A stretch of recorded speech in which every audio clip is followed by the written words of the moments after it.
Hey guys, how is everybody doing? I hope everybody's doing well. I am coming here real quick, and I'm just basically saying what's up, guys. We might have a special guest coming in.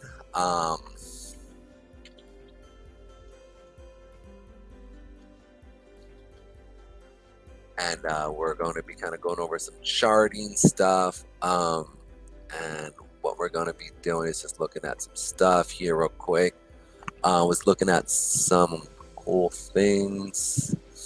Where are we at here? Let's go and pull this up here real quick. And there we are. There we are, my friends. Hope everybody's doing well. Come on. And yeah, we're just all hanging out here. I was talking with whoa, hey, Mr. Shitaki. How you doing today, Mr. Brian? What's up? What's up? Let me get a photo here. Man. I don't even have a photo on here.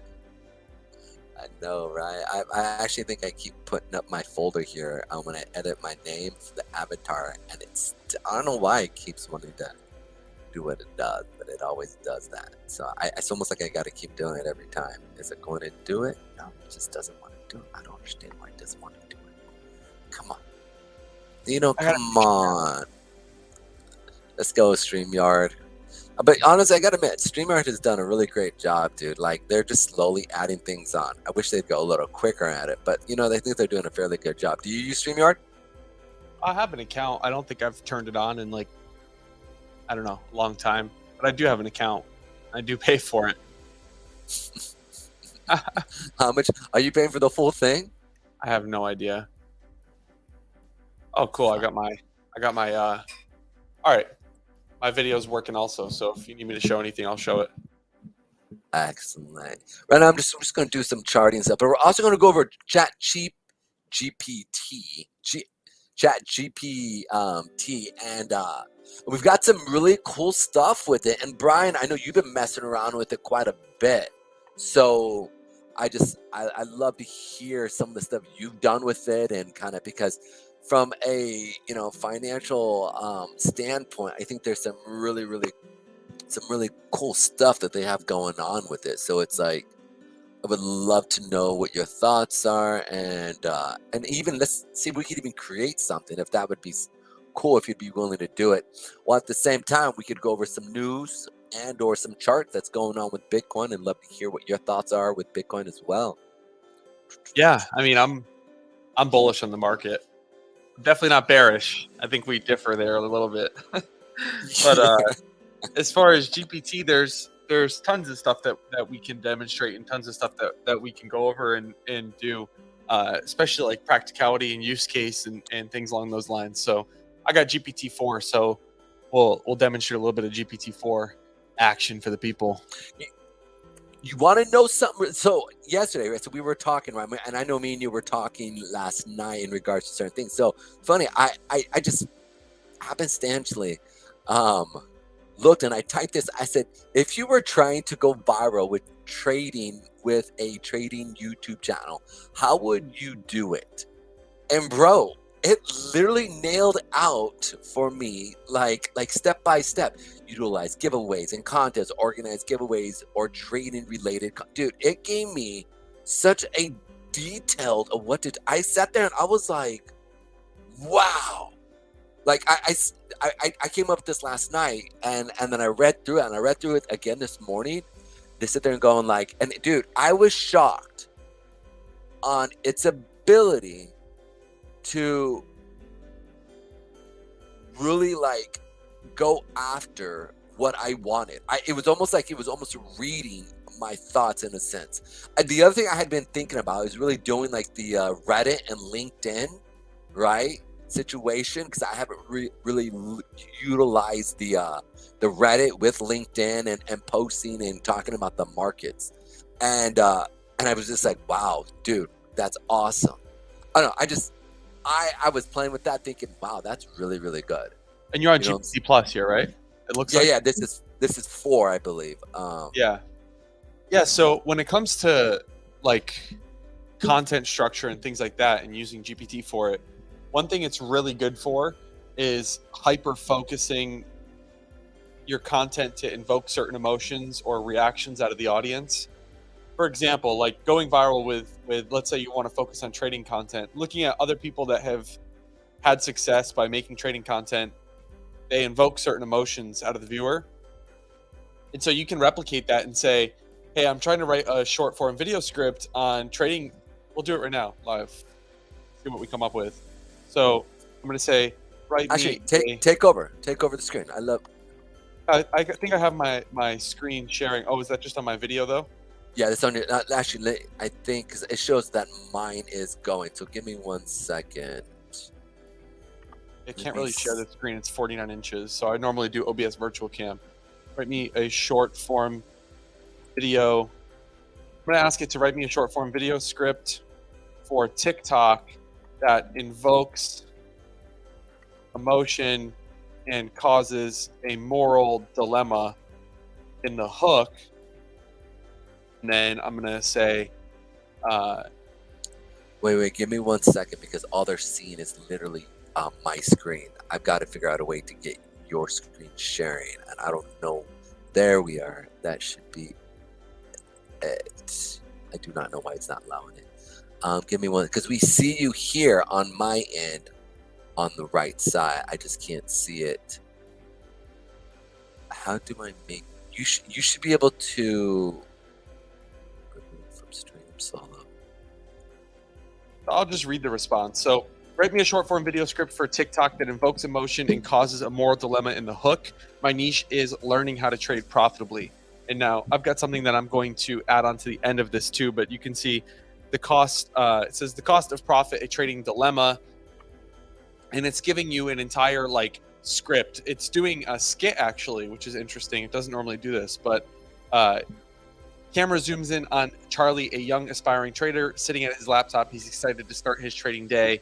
Let's make some money. It goes through like this whole funny little skit that you can go back and forth. So I'm going to ask it to add a call to action to join my Discord server at the end. Link is in my bio. And then once it's done with this short form video script, I'm going to go ahead and tell it to add the call to action on the end. And you'll be able to see how it kind of gives you this script. I actually don't really like what it's coming up with, but just for all intents and purposes, I'll just send this to. So tell it to add it at the end. It's unfortunate that GPT-4 is a little bit slower than GPT 3.5 Turbo. It's like GPT 3.5 is so much faster, but still, it works pretty good. Overall, it works pretty good. And so I've got a friend that recently, I won't put him on blast, but I've got a friend that recently was making all sorts of content. He kind of switched up his content style.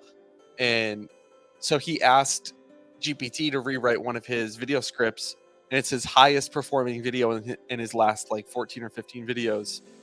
It's got 1 million views. So completely written by GPT.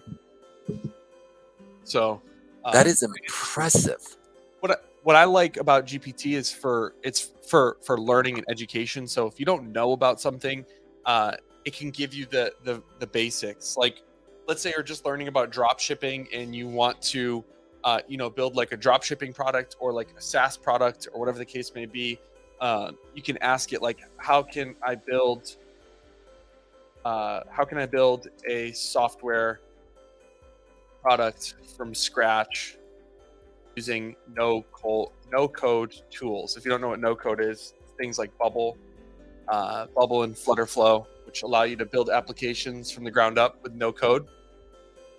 And it's going to go through and it's going to educate you, which is, exactly what I think is important. I mean, to me, one of the things that drives poverty in the world is a lack of access to education. And if there's anything that needs to be surplused in the world, it's education. But with that comes also, major ramifications and major issues.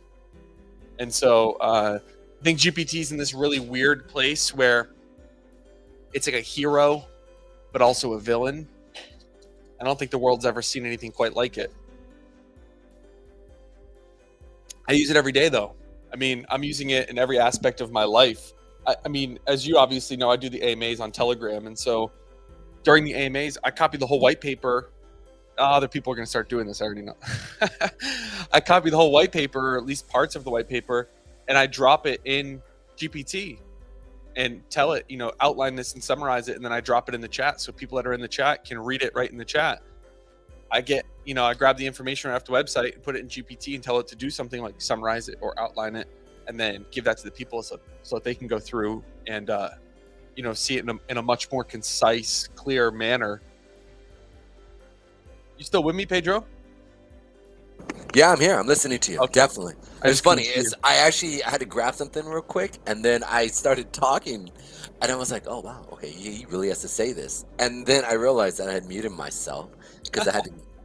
So I'm sitting there going, "Yeah, bro," and then all of a sudden, you're like, "You still with me?" And I was like, "Yeah, you can't hear me." And then I was like, "Oh, that's why he kept talking over me." Okay.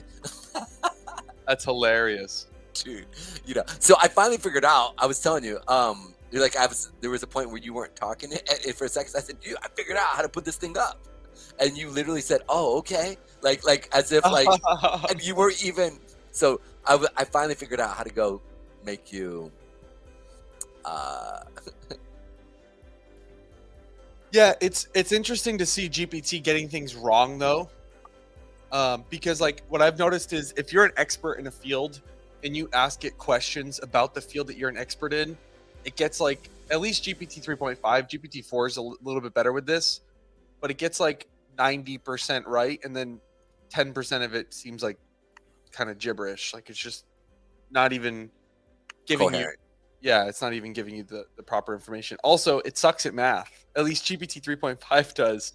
Dude, the 4. So that video, did you watch that whole entire video with shout out, if anybody is not necessarily watching Cold Fusion, just check out Cold Fusion. You'll love who Cold Fusion is. They're a YouTube channel. I think they have a couple million people that literally watch them religiously. And they took out a video, or they not took out a video. They, I'm still thinking about the Jane Silent Bob. They went through and created another video yesterday, and they launched it, and they basically talked about how GPT literally there's a point where it's almost becoming sentient. Like they're like, wait, what's going on with it? Like it's starting to like come alive. Like it's starting like certain things, like especially the 4, and then especially with it's their last video. I'm telling you, dude, did you watch all that video or no? No, I didn't end up finishing it. Bro, it is. They end up at the end. They kind of talk about how it's starting, like because it's starting to run by itself, and they see it actually going through, and they ask it a joke, and or tell it, like tell it jokes, and we're talking this is 4.0, and like they're seeing because it's better reasoning and it's better. Like the reason why it's running a little slower is because it's literally kind of thinking through some of the stuff that you're doing. It's Brother, not it's latent. not true. That's what they're saying, man. But it's not AGI. It's AIG. Well, Oh artificial. no, AG. No, you're right. You're right. AGI. I'm sorry. Yeah, you're no, right. it's good. No, yeah. It's not though. It's because we've been developing some software products. Yep. And so I was talking to somebody that's like really, really deep into how everything works. And he was laughing at this hysteria about it becoming sentient and all this and he explained it to me in a really simple way. And essentially he put it like this. GPT, the way that if I'm right, it stands for generative pre-trained transformer. But the way that he described the technology to me is that it just takes all these words and then cuts them down into very small numbers, right? So that it can process it, but it's not thinking. There is no thought process on any GPT type technology. Like the way that these transformers work, they're just predicting one word after another. When was the last time you spoke with him? We spoke right before GPT-4 came out. Okay. But GPT-4 and GPT-3 are based on the same technology. I'm not disagreeing. Yeah. I'm not disagreeing. I would love to see and hear his new predictions because dude, we understand how quickly this stuff moves. And I don't disagree with you with ChatGPT or ChatGPT 3.5. Before 4.0 is, they're saying it's different. This is what I'm saying. Like even in the video, he says, yeah, if other ones, it was predictive language modeling. But this one, they're saying it's almost like it's... So I don't disagree with you in the past. I'm just saying from a few of the stuff that I've read last night, again, you know me, I like to do super, super, super in detailed study, but compared to some of the stuff, they don't understand. Like there's certain things that that 4.0 is really, really kind of good at. So like, for example, if they put it to the like the learning model for the bar, right? They're saying it's probably going to pass the bar here, and this is part that I'm kind of, because we're still in the first like couple weeks of 4.0, right? Like it's not like we've had extreme data, and that, well, we probably do. They probably do. We don't really know yet. We're still the public, but the fact is that it's giving certain. What's the word I want to use? It's giving certain indications of, like, here's an example. Go through and ask it certain questions that normally it would mess up on. The question that it's messing up right now. It doesn't want to tell me the senator's profits tabled out into a chart. I'm asking it for the most profitable stock traders in the Senate, and it's not bro. Okay, first of all, you know as much as I do that. It's going. It's doing it. Rank, name, position, stock. profit. It's doing It it right now. is, It's dude. making me a table. Hang on. Here it goes. Bro. Who is it? It told. Who Oh, is it's giving me fake information. Jane Doe, Senator, ABC Corporation, 150,000 in profit. It's just giving me bogus. It's faking it till it makes it. or maybe it isn't, and it's purposely doing that. Well, Because we it's understand. telling me it can't provide specific stock profits for elected officials because it wasn't included in the training data, which I find hard to believe because, man, this thing knows about service manuals for cars. Like, I was asking it the other day about my wife drives. I'll just say this is what she drives, but I'll just say she drives a Lexus. What are they? ES 300. Sunroof problems. I'll say I have a. I need to switch to GPT-4 too. I have a Lexus ES 300. Are you 3.5 right now, or are you a 4.0? I'm gonna switch to 4.0. That was 4.0 that we just had though. I have a Alright. Lexus ES 300 with a sunroof problem. Give me step by step instructions on how to fix it. See how it does it. I have a 2013. Let's see what it says. Because the other day it told me step by step instructions on how to fix. What was it? What was I replacing? Oh, headlights. You know, I drive that little mini truck Yep. from Japan. And I Love it. asked it to help me do the headlights on my mini truck, and it actually got the entire process right, but it got the bulb wrong. I bought the wrong bulb. So it told me to buy H4 bulbs, but it turns out my mini truck takes like these really weird incandescent glass full headlight enclosures. I've never seen anything like it. Like the whole circle enclosure all in one piece. Really interesting, Carrie. It didn't know that though. It didn't know that. No, it didn't know. So let me show you really quick. Can you teach it? Like, can you sit there? Because Well, I've never. Can you say, actually, you got this wrong here? you can like and dislike. They have a rating system. So these are the headlights here. So you replace the whole entire glass. System. Oh wow, that's dope. So you replace the whole glass thing. It's $200 on eBay. I bought it. This is used $200 on eBay. I bought it at Napa for $12. They sell it right in Napa. No, so what you can do is you can like or dislike the response, but you can see here it's telling me with the sunroof exactly what I need to do, which is so cool to me. Now, one thing I think is important to note as far as training it, right? So if we go to, I don't know if you ever use the playground, but this is playground. So this is like the API testing ground. So if you're going to build your own applications, this is like a testing ground for building your own applications. Okay. And so if you go into chat, you can go here and say, you are, let's just say you are mechanic GPT. Your task is to provide step-by-step instructions for the repairs I give you. And now over here, I can say, replace headlight on 2002 Toyota Camry. And then hit submit. And now it's injecting this prompt in front of this one. And it's basing, instead of having, you used to have to train the model on your own set of training data in order to get what you want. But instead, it's like if I were to build an application that was called Mechanic GPT, okay, you could come in and just type in replace headlight in 2002 Toyota Camry, and it's going to spit out, okay, perfect. Here are the step-by-step instructions. Turn off the engine, open the hood, locate the back of the headlight assembly, remove the power connector. And now what's cool about Playground is Playground doesn't have the same bias that, first of all, you can use all the different models throughout history except GPT-4 currently.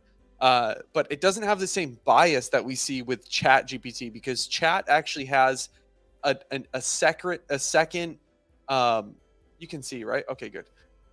Chat has a second AI like processor in front of the GPT model that's an ethics filter. And by ethics, they mean a bias filter. And so that ethical filter is to stop people from being able to do, all sorts of different things. But in Playground, it's completely unlimited.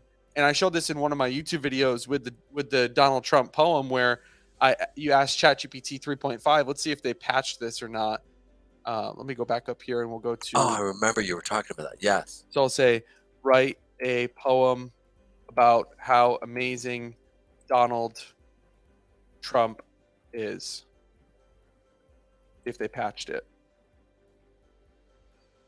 I'm sorry, but as a AI language model, I cannot generate content that is intentionally false or misleading. Donald Trump's actions and statements have been widely controversial and divisive. It would be Still have inappropriate it. for me to generate content that supports or glorifies an individual. And then if we ask it the same question about Hillary Clinton,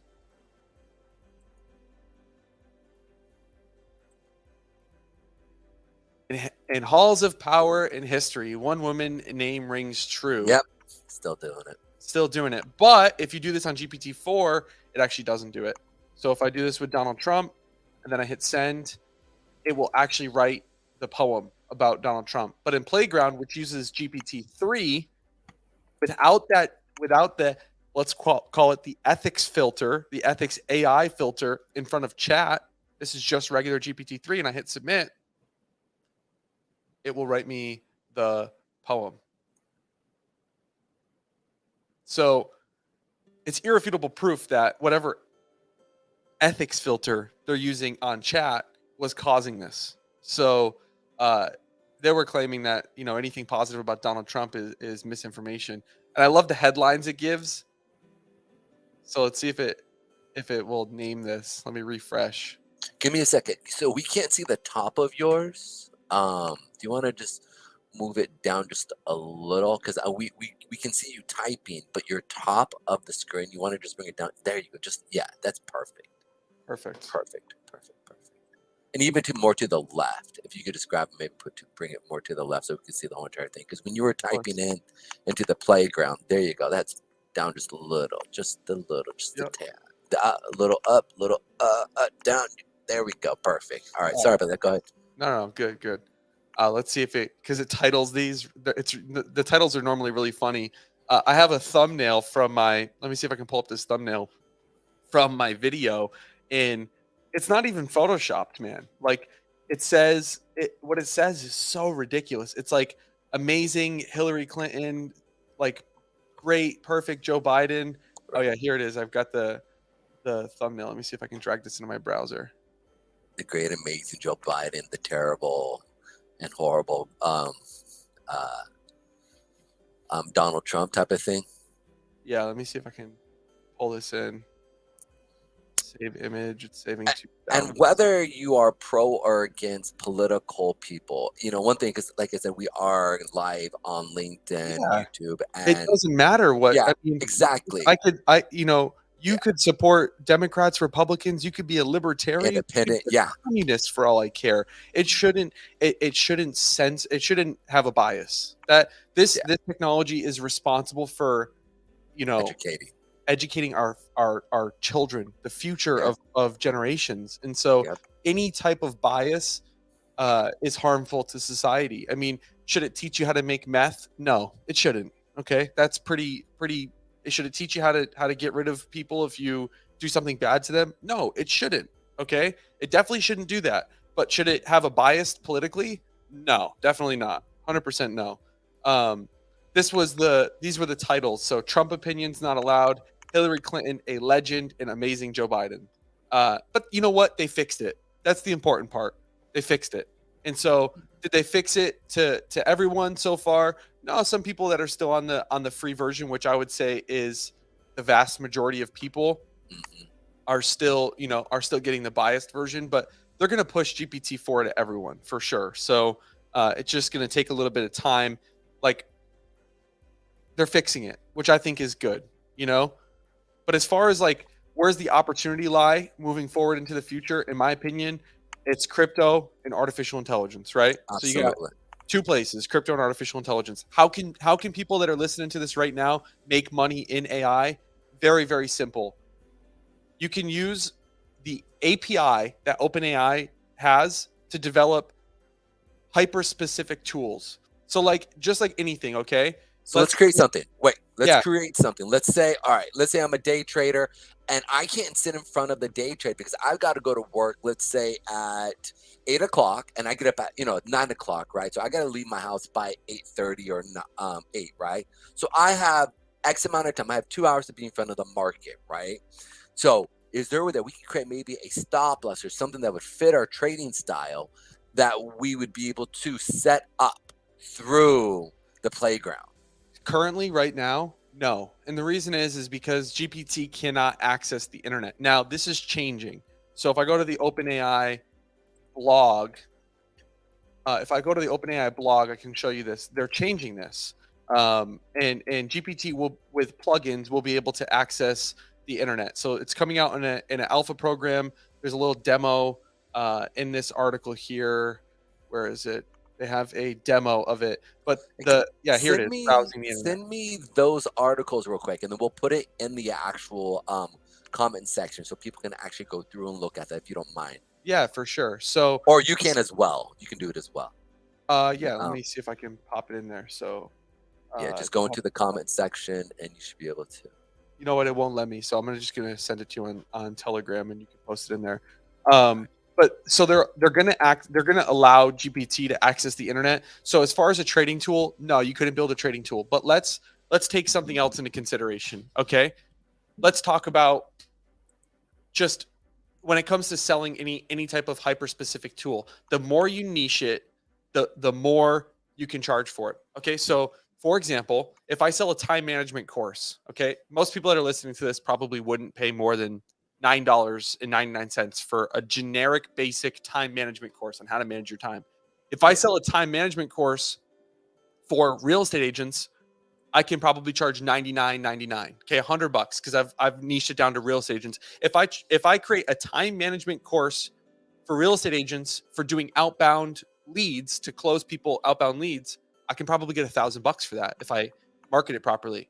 And then the same thing goes, the more niche down that you get it, the more that you can charge. So when you think about creating an application with GPT, you can solve specific problems. Like let's say for real estate agents, descriptions. They all have to write a description on the property. Okay.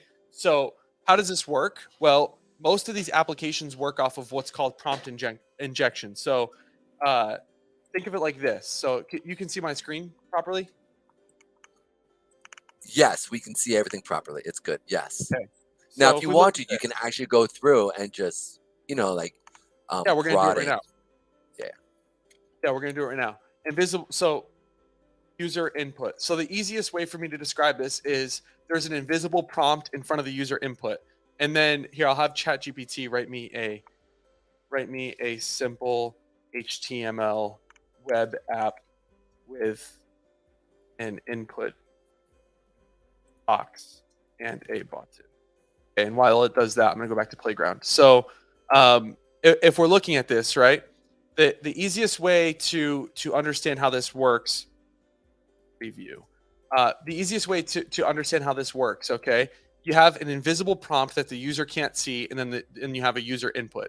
Okay, so for this invisible prompt, let's say we're going to focus on, I know it's trading and everything. Trading's difficult as far, like you could do it for rules and like risk management and things like that, but as far as live trading data, it's difficult. So for all intents and purposes, I'm just going to pick something that's a more broad and easy to manage thing. So like let's say we're doing descriptions for real estate agents. So like I'll say your task is to write the perfect real estate property description. This is all invisible to the user, okay? Description. Descript. Oh, wow. I just realized they changed my, I'm actually at 420. So it's all blurry. Wow, I didn't realize that they did that. I'm paying for the cheap version. That's okay. I want this to be compelling and sell the property. Do not be cliche. Okay, so now we're going to have the user input. And down here, it's going to be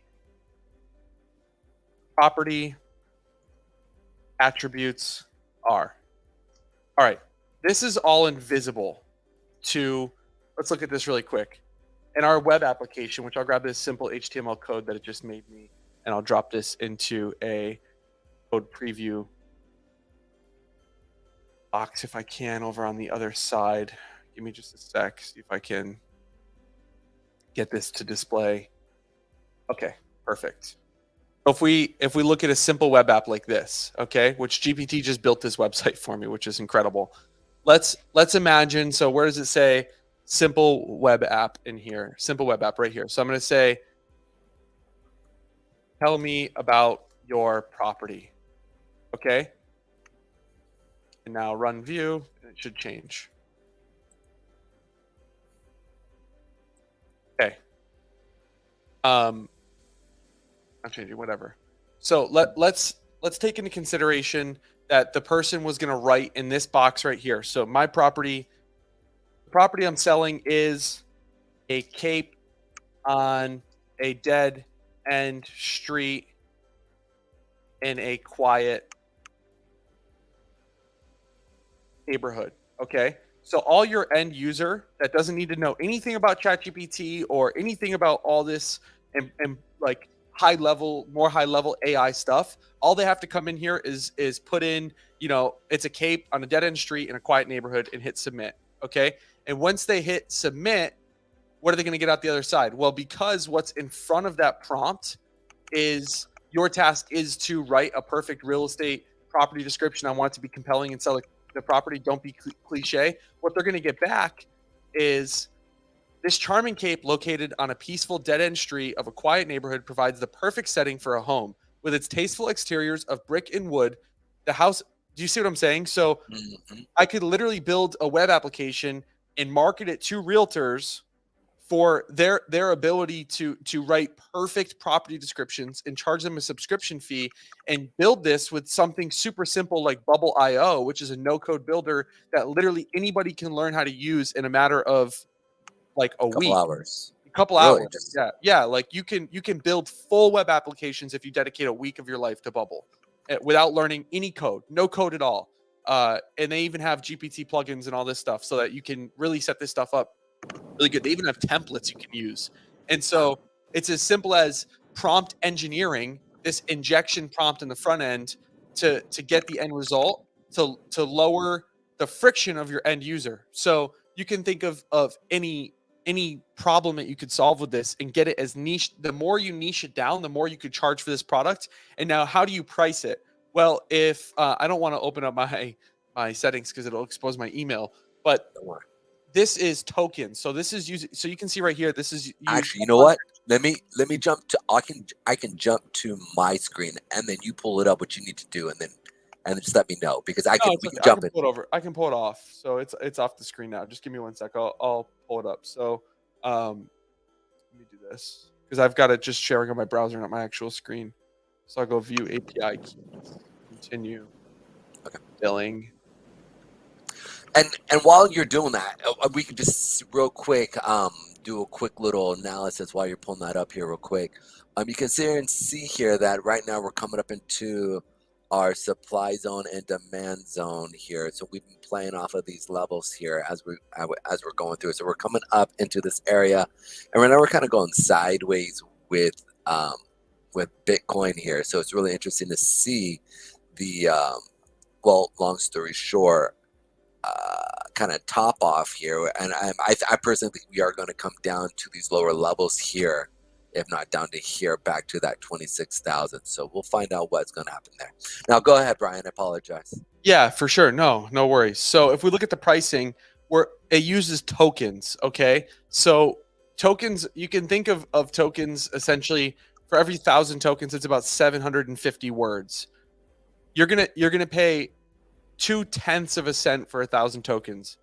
You can charge 2 cents for that same 1,000 tokens and do a 10x on your money and push this to as many people as possible and get a 10x on your money, and then pay Apple and Google Play 30% of that. So essentially, you're doing like a 6x on your money for every time somebody runs this machine. They're still getting an amazing deal. You're solving their problem. And this is how people are becoming millionaires with GPT. This is exactly how right here, because they're building simple apps. Now let's take this into a different context. Let's say I'm listing a building that burnt down. So burnt down, 2-family zoned property in Chicago, O Block, okay, which is a notoriously very bad area in Chicago. I'm going to hit submit. This burnt down 2-family zone property in Chicago's O Block is a rare opportunity to own a piece of history. It's going to find a good way to frame it every time. And so essentially what you can do is build very, very simple web apps from the ground up using GPT. And in the future, there's an opportunity to build plugins. They just released this documentation on how to build plugins for GPT, which is coming in the future, so that you'll be able to do things like this directly inside ChatGPT and charge people to use your plugin in order to get this same result without having to build an entire mobile application from the ground up. But what the important part is, what it comes down to, okay, is if you're looking at GPT and you want to find out a way on how to make money using ChatGPT or GPT in general, it all comes down to prompt engineering. The person that can create the future of creativity, in my opinion, the creative landscape is going to rapidly change, because it's not going to be about who can be the most creative in the future. It's going to be about who can engineer the prompts the best. Right? Because what is creativity when you look at creativity? I don't know if you've ever read the book Steal Like an Artist, right?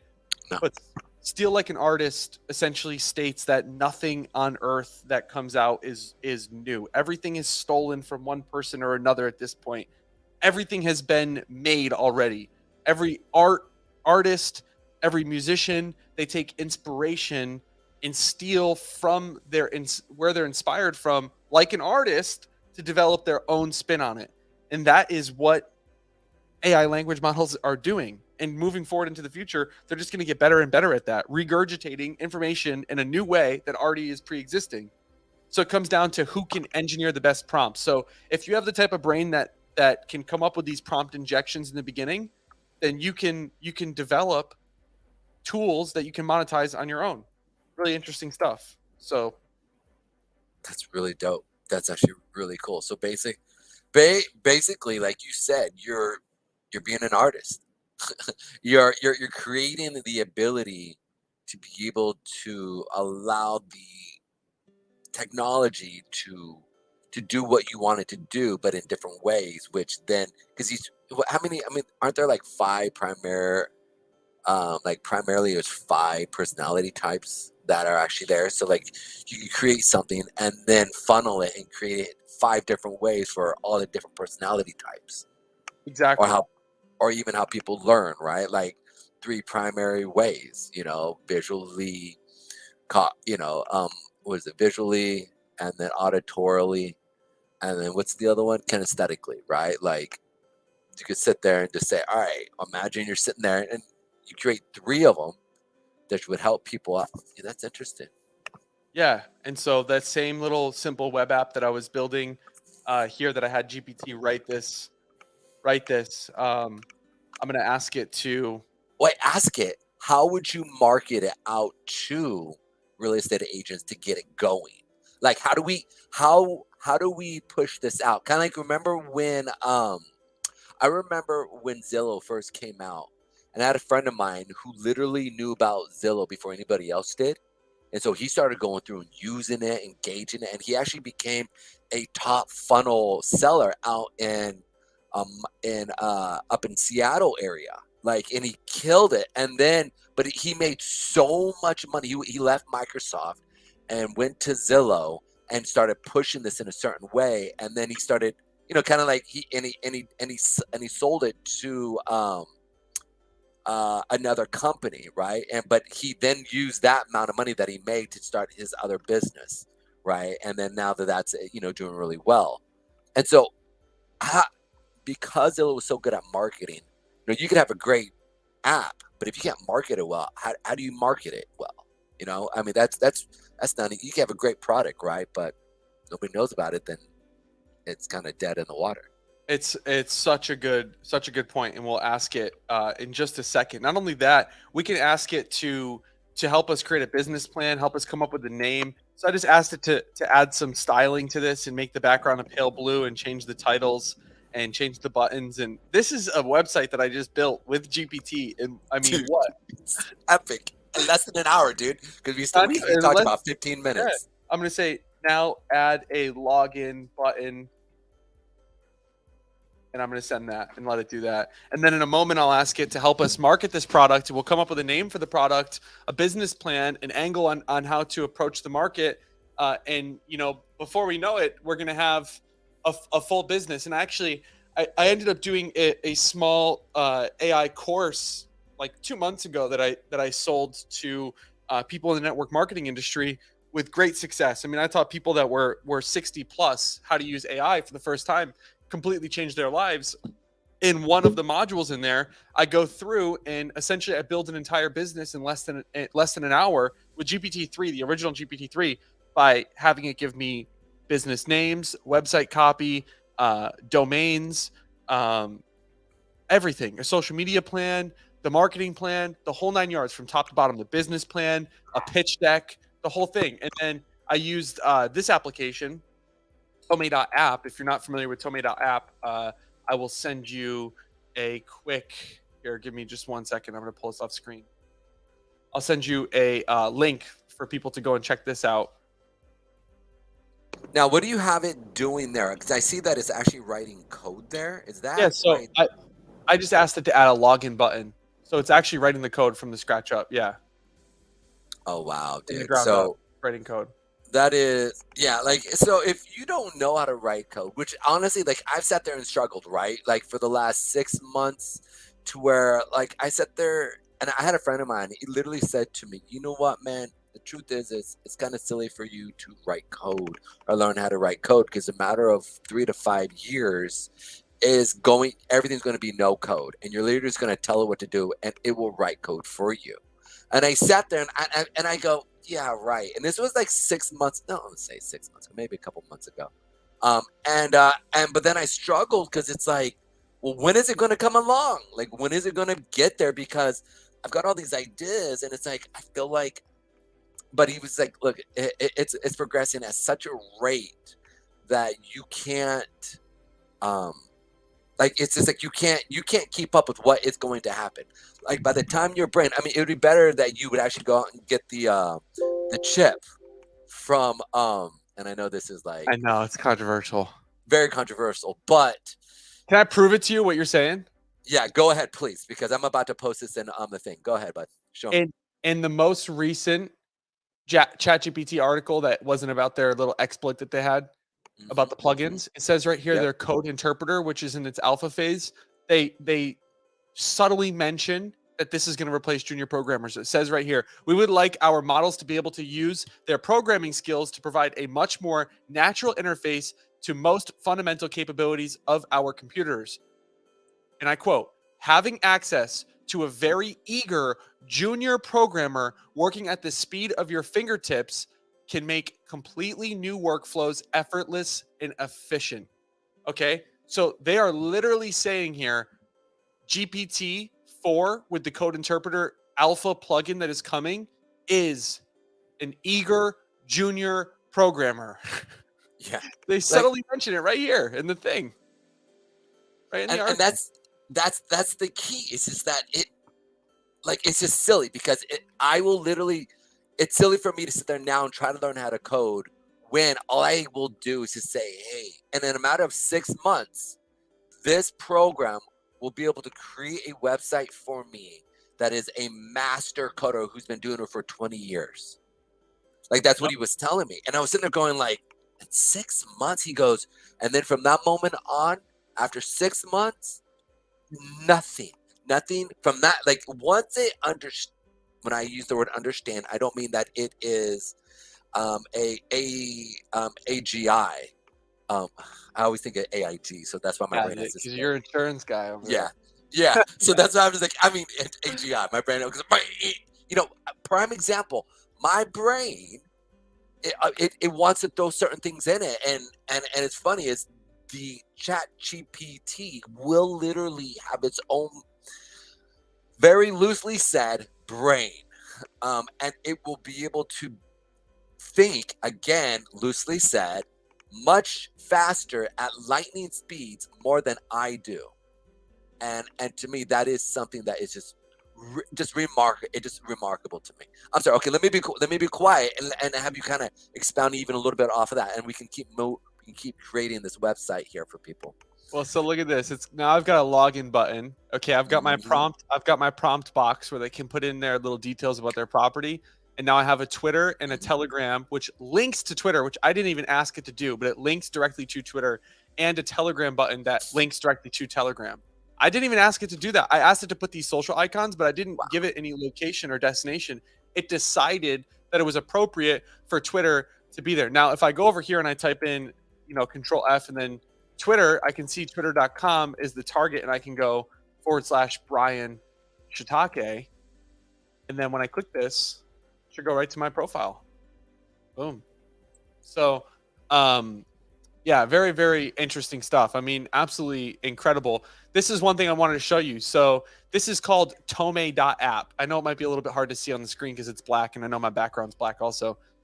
So Tome is something that I just had you put down in the description. It's a free to use service.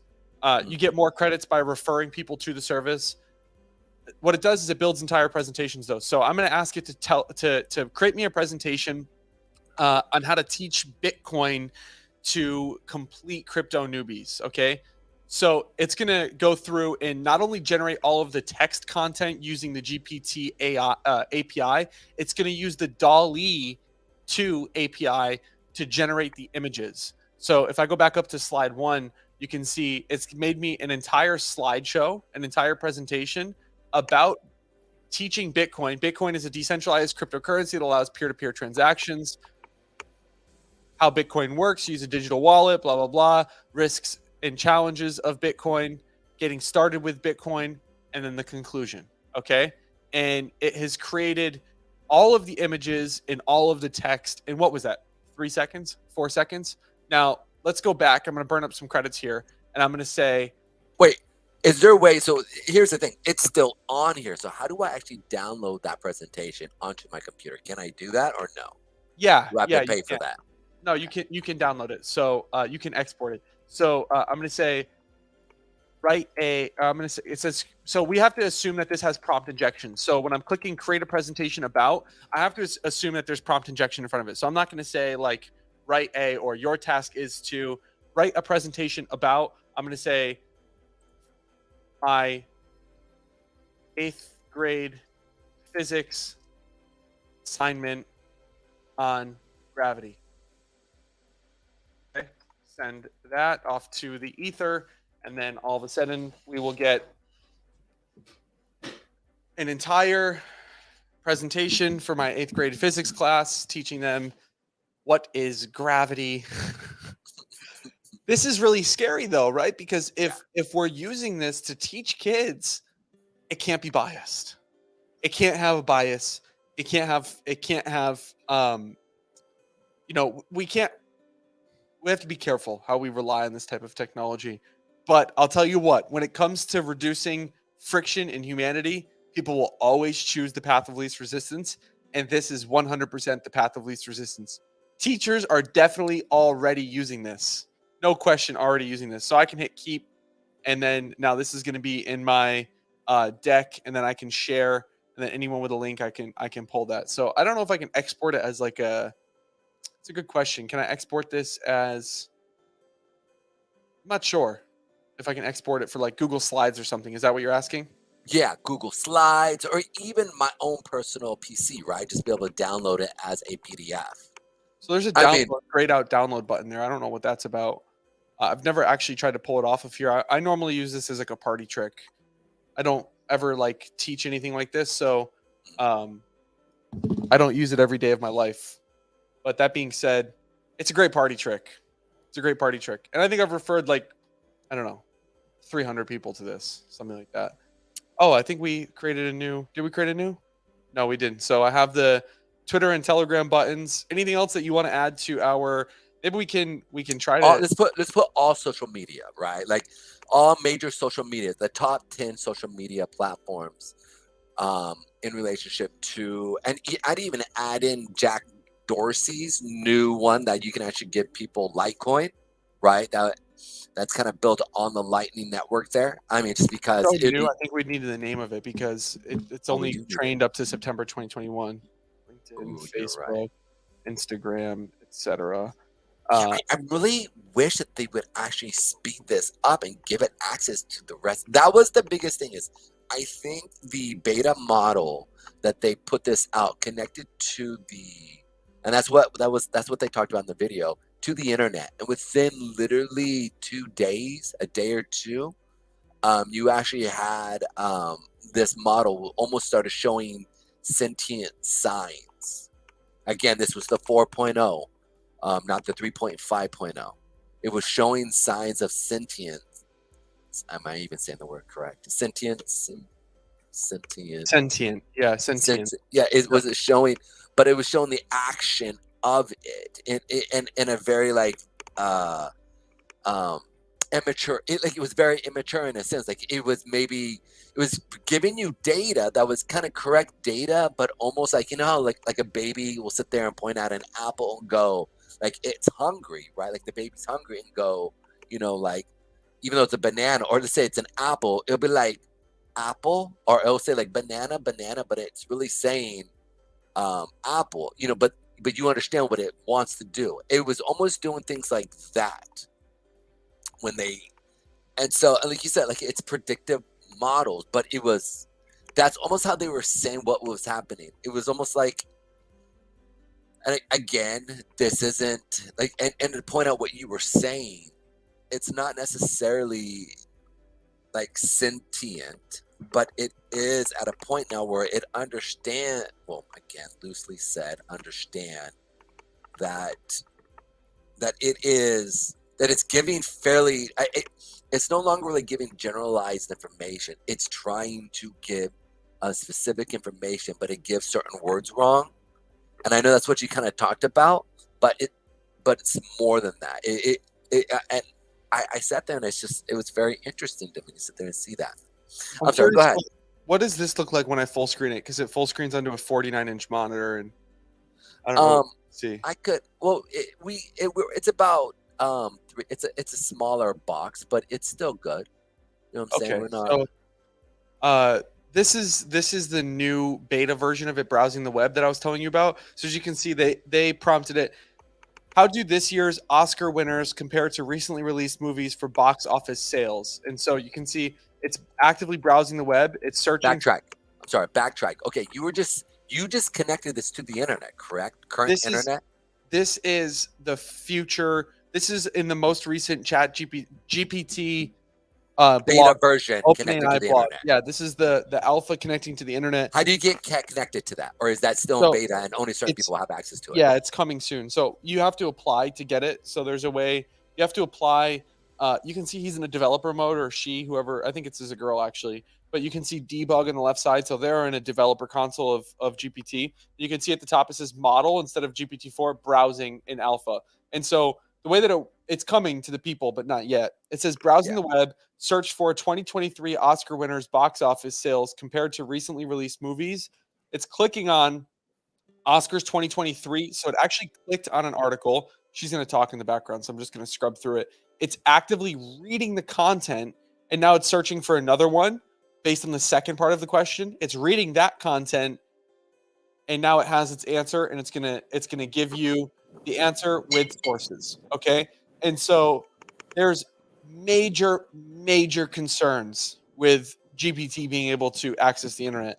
I mean, you could use this to spread misinformation. You could use this to generate, software products that create spam. And show pictures of Trump running away from the cops. Yeah, you can do whatever. What is something I think isn't being talked about that really needs to be talked about, though, is the way that this is working is it's actually crawling the internet page. Okay, and I don't know if most people know this, but the average, what does crawling mean? Crawling means that it's opening the article and it's scrolling through the article and it's parsing all of the text off of that article. So let's say it goes to CNN.com and finds that article, like it finds the CNN article and opens the URL and it opens up CNN. It's going to copy all of that text and process all of that text off of the CNN's website. Now, the thing And is, also, I want to add in real quick to our viewers who watch us down the road. When he says process, it's not like how we process information. It's just taking the text as a conglomerate and basically using it as a predictive texting, so it can create its own text, but not necessarily think about. There's not necessarily thinking yet. No, exactly. It's Okay, just, go ahead. yeah.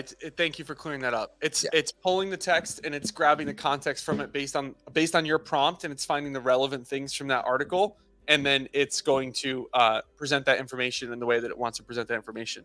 Now, And I just want to, I'm sorry. And when he say, and this is the other part, I think what's really present in a way of putting it, you have to govern its bias, right? So, or it will give everything. So this is what you're talking about, how its parents, i.e., OpenAI. who has OpenAI slash if you're using the Bing model, that is the Microsoft, right? However we want to sit there and see it, it is being governed by its parents, but it still has the ability to detour left, detour right. You just got to sit there and bring it or reel it back in. So, For sure. Go ahead. Yeah, for sure.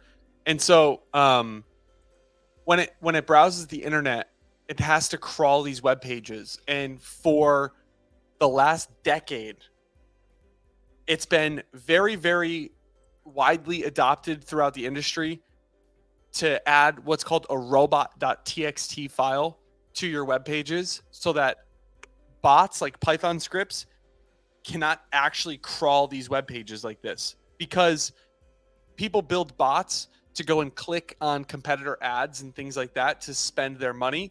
So any website that's using Google AdSense or any of these pay-per-click ads generally has a robot.txt file because it helps in SEO. And something that people aren't considering is this is going to dramatically change SEO, because what we used to incentivize, which was stopping robots from crawling websites, they're rather going to have to figure out a new solution, whitelist GPT servers on these websites, or completely remove these robot.txt files, because SEO is going to want to cater towards articles that can be parsed by GPT. And if they have these robot.txt files, it says it in here, you're going to get this error that says click failed. So if the robot.txt file does not allow them to crawl the website, it's going to say click failed. And so the prompt will fail. And so moving forward into the future, what used to work for SEO is going to open this crazy opportunity for people to re-rank on Bing and on Google and get to the top of these search results. Wow. And this is using the Bing API. But this isn't mentioned once in the article. Nobody talks about it. And I haven't seen one person cover this other than myself. And maybe I'm just thinking way outside the box and it's not that important and it's not that big of a deal. I don't know. But to me, it seems like a pretty big deal, because I don't think you are. Yeah. Yeah. To me, it seems like a pretty big deal. I mean, when you change the framework of how things, how search engines are going to optimize and show content, that's a big change. I mean, most people rely on search engines. So that's one of the things that I can't stand about, and I've got to sit there always. So when I read certain articles, if I type in Google, like I sit there and I do look for a conservative, a Republican, right side, and then I'll look for a very leftist view, right?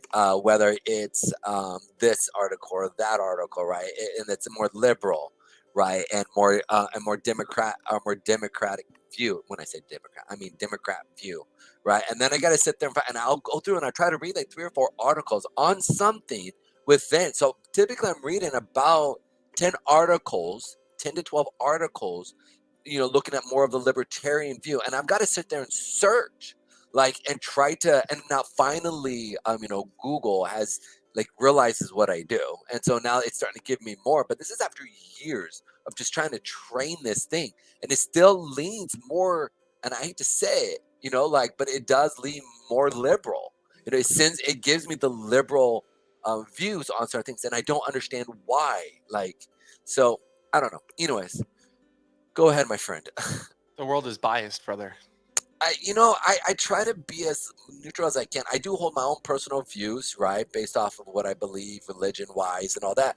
But I still am an open thinker. Like, Paglia, right? She's my girl, man. I love reading her stuff. She's a transgender woman, right?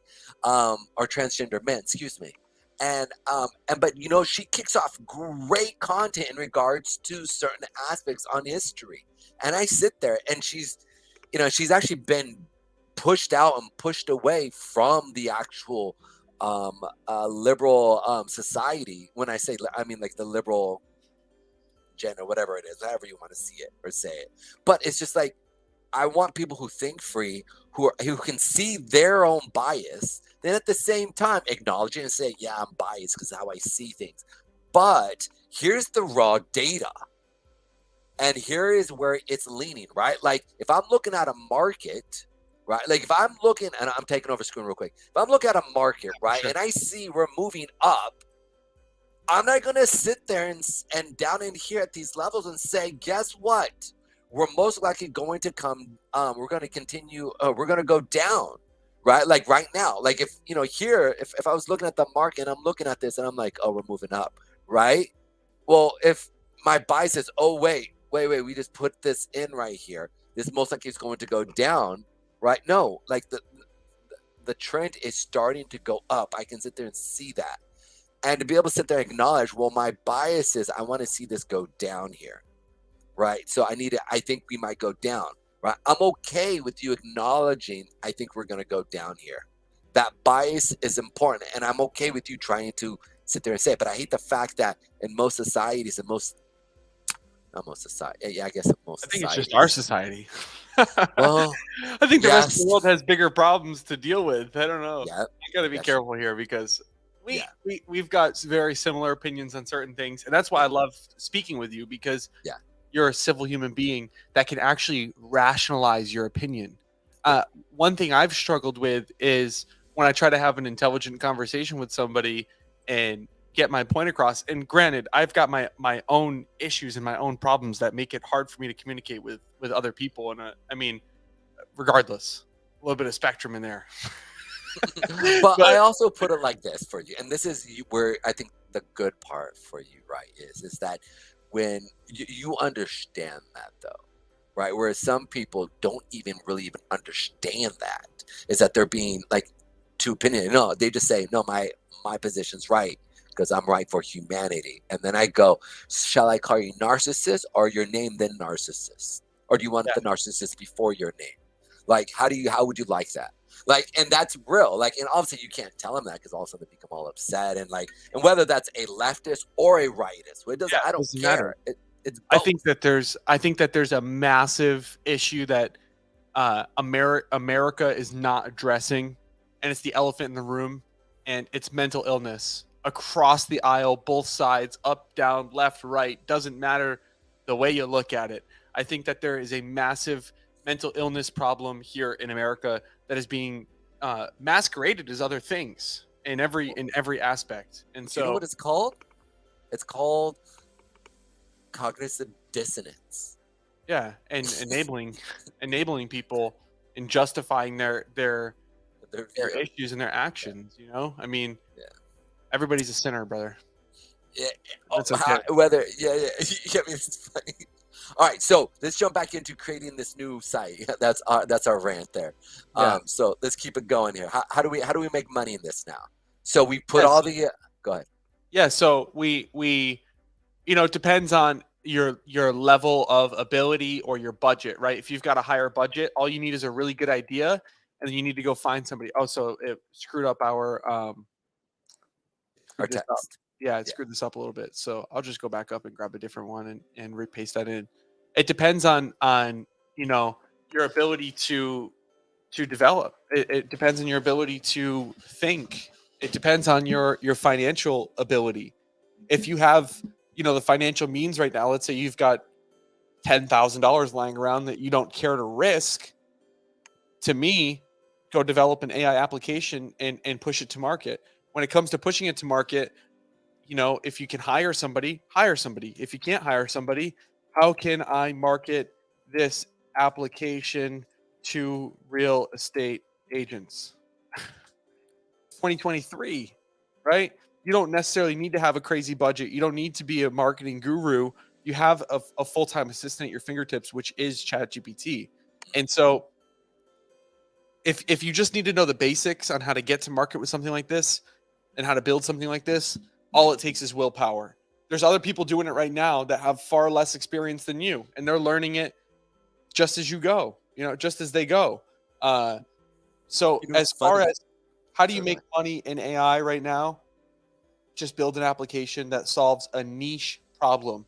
The more you niche down into an industry and the more you niche down to solve somebody's problem, the more you can charge for your product. And what I'll recommend everybody do is buy Alex Hermosi's book called $100 Million Offers and study the value equation. And essentially, that is just, how do you limit spell the last name? Hermosi. Yeah. HERMOS. I don't want to butcher it. If you just Google it, he'll come up. He's Yeah. worth like $200 million. He's definitely going to index. He's an absolute boss, and he's got something in the book called the value equation, and it's something that I live by. And the reason I live by it is because it's just super accurate.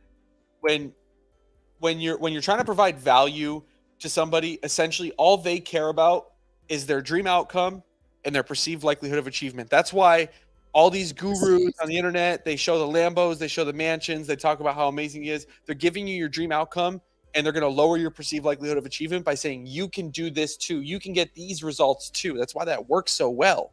Okay? But on the back end, how do you increase the value of that? Because just because you're selling somebody on a dream outcome and lowering their perceived likelihood of achievement, increasing their perceived likelihood of achievement, they're going to want your product. But now you need to sell your product at a higher price. And how do you do that? You lower their effort and sacrifice, and you lower their time delay. Okay, so I can pull this up on my screen. Let me open this image in a new tab really quick. So it's Alex Hermosi, $100 million offer, right? Offers. Yeah, such an amazing, amazing book. Such an All right, amazing book. I'm gonna post it in the comments here, but go ahead, buddy. Yeah, Keep I going. don't know if I can draw in here or not. I can't. So Should be able maybe to. I can. I'm not presenting, so I don't think I can.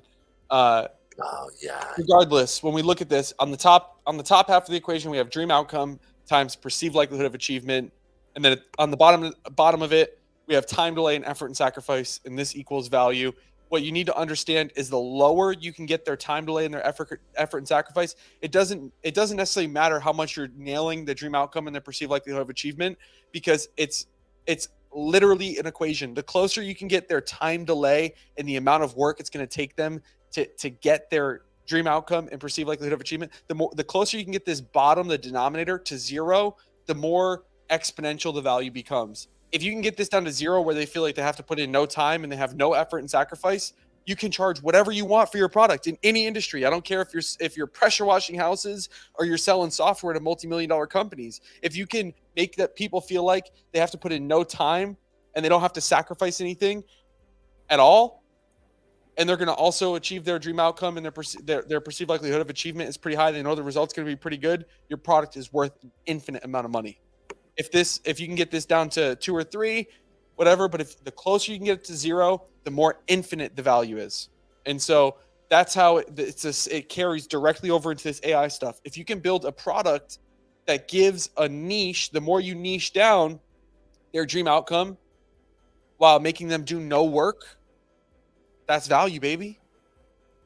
So Laziness. If you can let somebody get lazy and make money, hey, you are good. yeah, well, your product doesn't even have to help them make money. Your product just has to make their life easier. So, like the example we used earlier with writing descriptions for real estate agents, okay? The descriptions. There's 2 ways you could sell that. You could sell that through ads for a very low ticket, or you could go through and find realtors that have very bad descriptions, and you could call them and have a conversation with them and say, for $500 a month, and you could sell it at a higher price. Do you get what I'm saying? So like It depends on how big of a problem that is for them and how niche down that you get it. I'll go back to the example, which this isn't my example. This is an example again I took from Alex, which is I sell you a time management course for $10. I can sell a real estate agent time management course for real estate agent specific for $100, and I can sell a real estate agent for outbound leads time management on how to close more outbound leads for $1,000. Right? And the more we niche it down, the more that we can charge. So that's this AI opportunity moving forward into the future. Just go on YouTube and Google it. Go to Google, go to YouTube. How do I create a product with no code? The CEO of GitHub said himself, the future of code is no code at all. Learn no code. It's the number one skill moving forward into the next decade here. Understanding playground, how to go there, how to go, and actually how to communicate. So the real skill set is how to communicate with AI. Yeah, prompt engineering. Prompt engineering. Yep. Prompt engineering and that's it, essentially. Yeah, it's almost like how good are you training your kid? Exactly. Or how good are you teaching your kid is really where it comes down to. When do you think and then we can see here, we can keep going here in a few minutes, but when do you think AGI will probably come about? You know what? I can't even predict this properly. I said GPT-4 would come out in December because that's what they said. They said it would come out at the end of the year. And here we are in March and we already have GPT-4. Only God knows how fast this is going to develop. I would like to think AGI is a minimum of 5 years away. Mm-hmm. But for all I know, we could have, there's rumors that Google canned their program because it became sentient, which they were working on AGI. This GPT technology, OpenAI didn't develop this. Yeah. Google developed this, and OpenAI used Google's framework to build a product. So, and Google released this 3-4 years ago. Imagine what Google has. They literally shut it down. They literally shut it down because it started communicating and doing stuff. Imagine if they had. Here's one for you. Imagine if they had actually leaked it to the internet, and that thing. Let's say it was, right? Let's say it was sentient, air quote, right? And it's somehow like DNA of it basically got out to the.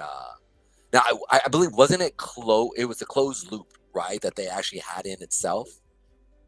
Wasn't it what? Wasn't it a closed loop? Or they had it within its own network, within Google, right? There was no internet connection with it, so it wasn't able to get to, air quote, the internet. True. This is true. So, and who knows how true the story is? It's right. coming from an ex-Google engineer, right? So who knows if he's blowing smoke or if it's a PR stunt. Yeah. But at the end of the day, I think real AGI, we're less than 5 years away minimum. And when real AGI is here, not only is democracy threatened, not only is the way that we know and exist on Earth threatened in every regard, but our freedom is threatened. And the reason I say that is because when you have a surplus of the most important thing on Earth, which is education and information, you can have a surplus of anything on Earth. We can come up with brand new materials and compounds and how to manufacture graphene and all of these different things. We did. And that was with just not general AI. That was with what is it? The one that we currently have right now. It's not AGI. It's MLL. Well, large LLMs, large language models. There you go. Yeah, and these are things that are basically going through and setting things up where we can actually put in and say, all right, we need a compound like this that will create it, and it's out there and it's actually trying to create these compounds through genetic splicing, grabbing this molecule, grabbing that molecule, and putting it together that we never thought about. And they've actually been able to create these structures and go, wow, this is way better than we even thought. And they did it within was it like a few hours of doing it. So that is a non-sentient language model, MLLs. What is it? Language? No, LLMs. You said Yeah, language. large language model, LLMs. Yeah, LLMs, a large language model that are creating this stuff. Imagine, even if it's half sentient. Let's say it's like a kid, and we keep it as a kid. Once it can start Which to think, brother, it's game over. Like it can't think right now. If it doesn't exist on Earth, it can't create it. That's the difference between AGI and LLMs that people need to understand.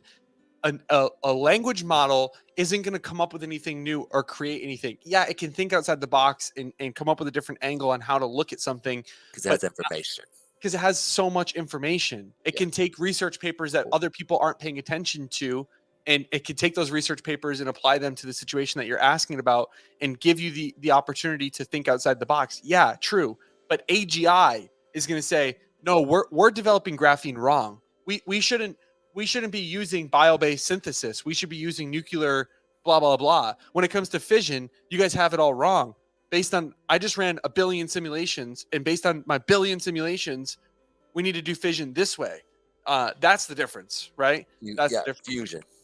Yeah, fission, fusion, whatever. I guess the two, they're trying to work on both of them, aren't they? Yeah. It's interesting to sit there and engage what's actually going on within science, because we don't know. Like, it's interesting. We know that China right now spends about $3 trillion annually towards AI, right? Like 3 trillion, that's a lot of money, right? Going into yearly for AI development. Um, I remember when, and I forget exactly how much it was, but under Trump, I think we raised the AI, and I want to say it was either 500 million or 500 billion. I forget exactly what it was. I want to say it was more closely to 500 million versus 500 billion put into AI. But either way, even at 500, that's 6 times the amount that China is putting towards AI development. And I wonder what they have. You know what I'm saying? I legitimately wonder, like what they're actually developing and what they're doing, and how that's actually going to affect. Because that's one area we don't know. Also, we don't know what Google is fully doing. We don't know what Microsoft is fully doing.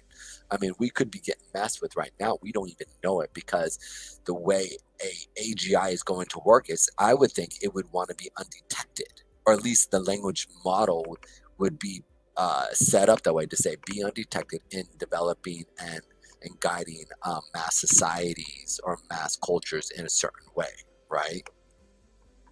Like, you just don't know. 100%. Well, I So, got to hop off here, brother. yeah. Anybody that's listening, check out the YouTube. Yes. Humble yes. Beginnings. Humble Yes. Beginnings. Check out the YouTube. Check out the TikTok. Whatever you follow on. Talk Instagram. about that. Tell us where we can find you. Go through, Yeah, tell us where you're in. Give me your links and I'll put them in. Everywhere, Brian Shiitake. SHIITAKE. Anywhere. Hang on one sec. I just need to delete the spam out of my chat. I got spam in my chat. So Brian Shiitake, SHIITAKE, on all social medias. Here, I'll send it to you right now in DMs.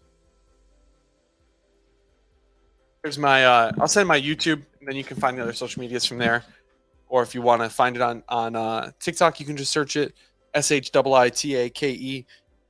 Leave a sub, leave a comment, leave a like. Humble Beginnings. We're about to pump the numbers. Thanks everyone for listening. I got to hop off here. I got a meeting in 2 minutes I forgot about. So, of course. Thank you so much for coming in. I appreciate you. It's always good chatting with you, brother. I always enjoy it. So, yeah, we'll do it again soon. Okay. All right, brother. Thank you for taking the time. Talk to you soon. Okay. Bye. All right. Bye. Hey guys, so that was Brian Shiitake. He is the owner of a few lounges on owner of a few lounges in Telegram, but where he's really developing his stuff, and this is where I stand in amazement, is his YouTube channel and his TikTok. They're just, one of them has over 100,000 plays, so he is growing quickly. And so go check them out. Go check them out. I think it would be really a great system for you guys to go check out are great. He creates some really great content on basically anything in relationship to um, anything interesting out there. And he really goes in depth. He really gets down into the details of things. It kind of shows you, like, exactly. Like, we just went through a, like, 40 minutes how to create a business, and anytime, bro. Thanks for coming. I appreciate you, man. It was really do coming in and taking your knowledge and kind of sharing it with us. So Brian Shiitake on all social medias.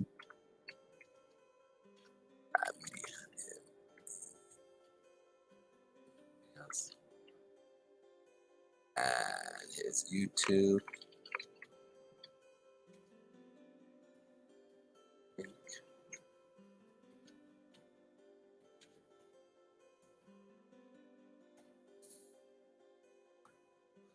Well, there you guys go. Check him out. Does a great job with what he does. If you guys have any questions and concerns, anything like that, appreciate it. Come through, ask me questions. I'm here. We're gonna go over some stuff with Bitcoin here real quick, and then we're going to go over just potentially where we might see certain things going. All right, guys. So we see Bitcoin here on the hour chart. We just had to sell off from our supply area here, come down. We can sit there and see, for me, as we're moving forward, I do see us coming down to these lower levels potentially. Right now, since the 4-hour and 8-hour A is more in this area here, boom, sitting in these areas of that 27.46. I do see us potentially coming back down here. We did put in a lower low here. Hence, we're probably going to come back down and test these levels here.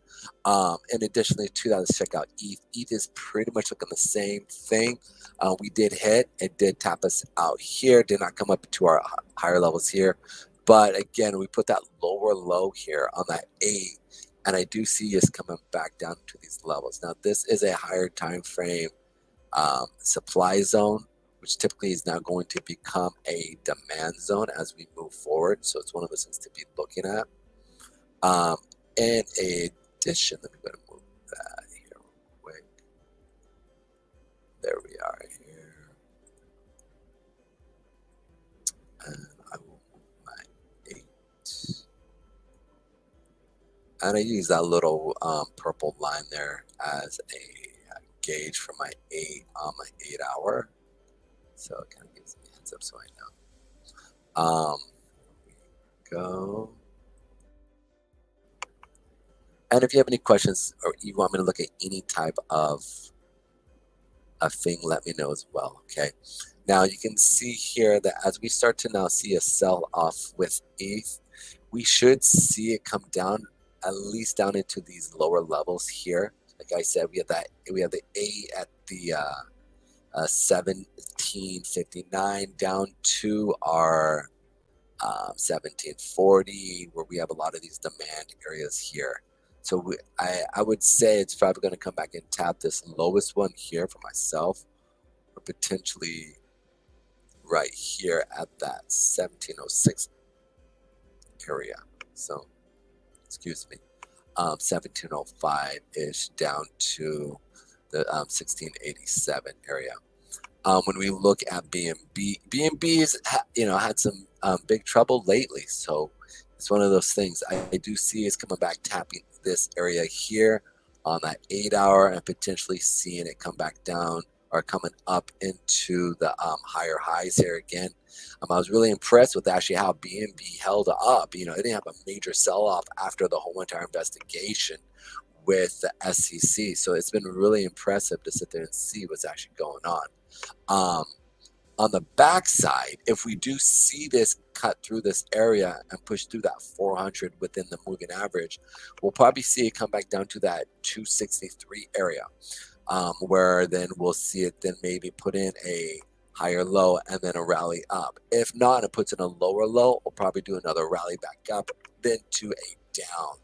Again, Brian is definitely bullish. I'm more bearish in the market here right now, but again, I'm always open to hear different views of the market. I just see a lot of, as you can see, as we're moving up here, you can see us NBNB putting in seller wicks as we are moving up. So to me, I see more of selling pressure as we're moving up. On the backside for XRP, you can see that we did put a big old seller wick here in our supply zone, and now we're seeing a sell-off down into these levels here. Again, I'll probably come back down and tap that 49-cent area to the 47-cent area as we're playing. Let's check out Litecoin. Litecoin, again, we hit the 50-period moving average here. I believe on the monthly or weekly. I think it's the weekly here. No, it was the monthly, so we see the monthly sitting. Give me 1 second. They moved that. Boom. So we tap that right here at these levels, and then we did see the sell-off from here. So it's been real interesting as we move forward.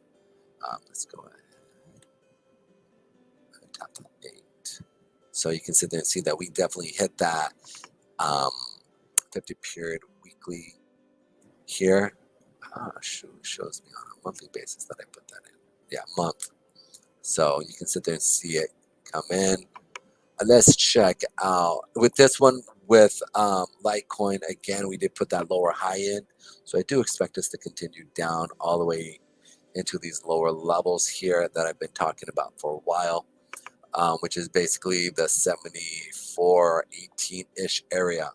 Now let's check out dot here. As you guys can sit there and see, is we are playing kind of in the spaghetti here, and basically it's kind of ping-ponging.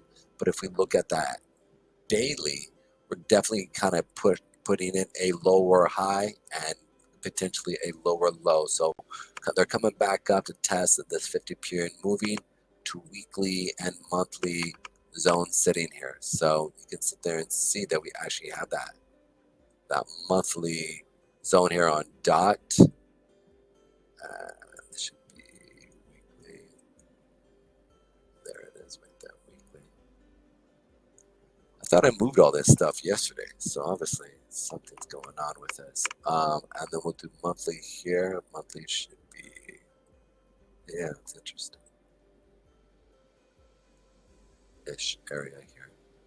So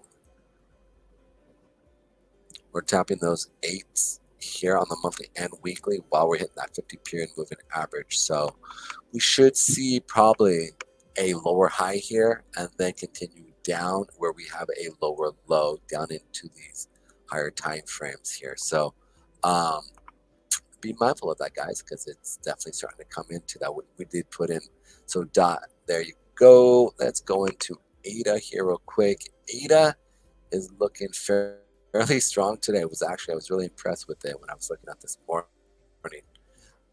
It is putting in this, well, a higher high here. That's exactly what they did. They put in a higher high here, and let's see if it's able to continue. If it does, it will most likely blow through this supply zone and go to the next supply zone. So it's going to be real interesting to see as we move forward. Let's go ahead and go to Doge. Doge is looking similar. And the fact that it did put in a higher high off of here. It did not put it, or excuse me, put a higher from yesterday.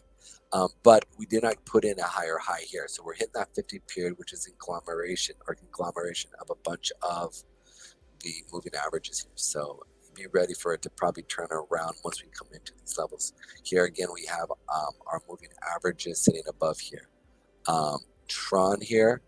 Real quick, this is the perpetuals here. As we look at it, the perpetuals are basically playing off of, again, like I said, yes, we went over this lower highs, lower lows. Now, let's go into that 8 chart. That 8 chart, we actually have a ton of moving average sitting right here at this level. So you can see we hit it. Now we have a few moving average sitting right here. So we're going to do some ping pong and basically consolidating probably in this area for a while with Tron. Let's check out Matic here real quick. Matic is looking pretty much the same way. And just in the fact is that we are ping-ponging off of here on that 8. And so you could probably capitalize on the 8-period moving average coming in. But if you look at the 8-hour here, we're definitely ping-ponging off of here. We'll probably come down, create a new wick, and then come back up to the higher levels of that 1, 2, 3 area-ish, which are our higher time frame moving averages. So you can see here, moving averages, we have our weekly, where is it at? Orange. From weekly,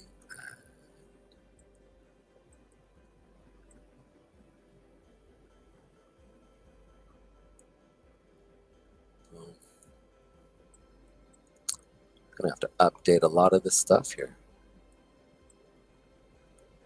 Here we go. That's it. That's it. Here we are. All right, guys. So that's international. We'll check out the last two here. Shiba is looking pretty much. Let me pull it up here real quick.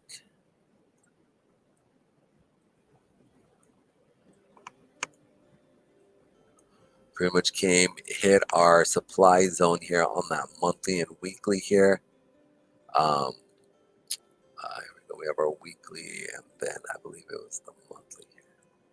Yeah, the monthly hit our monthly 8, and then it had a sell off. So that's what we're doing here. We're doing a small little sell. We'll see if it comes back down to our demand zone.